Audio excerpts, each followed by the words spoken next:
नमस्कार। वो कहते हैं ना, जब समय खराब हो तो मुसीबत कहीं से भी और कभी भी आ सकती है। ऐसा ही कहानी है ब्रह्मपुर उड़ीसा के निवासी हमारे अजय भाई के बारे में। इससे पहले आपने उनकी दो वीडियोस देखी होंगी, एक टिबिया फिबुला का और एक पटेला यानी घुटने का। कुछ कुछ समय के अंतराल में उनके टिबिया फिबुला की हड्डी और साथ ही साथ पटेला यानी घुटने की हड्डी टूटी हुई थी। हम आज विस्तार पूर्वक उनके इन दोनों फ्रैक्चर्स के बारे में चर्चा करेंगे, किस तरीके से हुआ था और ट्रीटमेंट किस तरीके से चला था। ये बात है 15 जनवरी 2022 की, जब बाइक और स्कूटी के साथ टक्कर हो जाने के कारण उनके पैर की हड्डी और उसके साथ साथ हाथ की हड्डी भी टूट जाती है। हाथ की हड्डी तो धीरे धीरे जुड़ती जाती है और एक समय आने के बाद बहुत बेहतर तरीके से जुड़ जाती है, पर पैर यानी कि टिबिया फिबुला की हड्डी स्लो होती है, पर टिबिया फिबुला की हड्डी नहीं जुड़ पाती है। सब ठीक चल रहा था, फिर जब एक्सरे कराते हैं ग्रोथ नहीं दिखती है, तो फिर डॉक्टर का सजेशन है कि जो रोड लगा हुआ है वहां से एक स्क्रू हटा दिया जाए।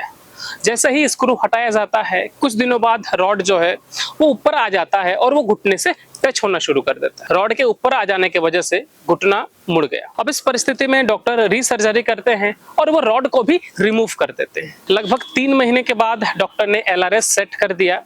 फिर लगभग 8 महीने तक वो इंतजार किए। 8 महीने के बाद फिर जब एक्सरे कराया, इंप्रूवमेंट फिर भी नहीं दिखी। अब डॉक्टर ने बोन ग्राफ्टिंग के लिए सजेस्ट कर दिया।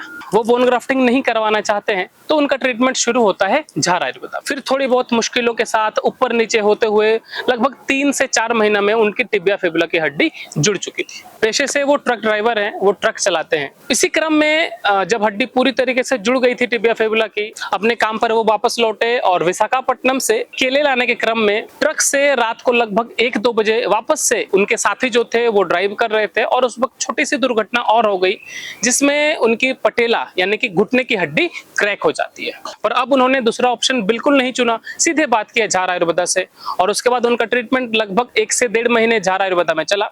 अब उनकी घुटने की स्थिति बहुत बढ़िया है। सबसे अच्छी बात यह है, अब वो फिर से अपने काम पर वापस लौट चुके हैं, ट्रक वगैरह चला सकते हैं। आप देख सकते हो, क्योंकि कुछ समय पहले ही वो झार आयुर्वेदा में आए थे और बात करके गए हैं। नमस्कार।